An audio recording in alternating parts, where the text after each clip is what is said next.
oui, le Bitcoin semble justement être une alternative par rapport justement à des monnaies fiduciaires que l'on pense que les États peut-être ont utilisées un peu, n'est-ce pas, de façon assez large, d'accord, de par justement la prérogative que certaines de ces monnaies avaient comme étant monnaie de réserve.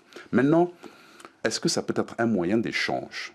C'est là où, en fait, il y a probablement des limitations. À la fois, tout simplement par le fait que vous voyez tout de suite que dans la méthodologie aujourd'hui, bon, et qui, bon, on dira, correspond à la technique actuelle, n'est-ce pas, eh ben, il est difficile de traiter, n'est-ce pas, 24 000 transactions à la seconde, comme feraient justement certains paiements de monnaie aujourd'hui, d'accord.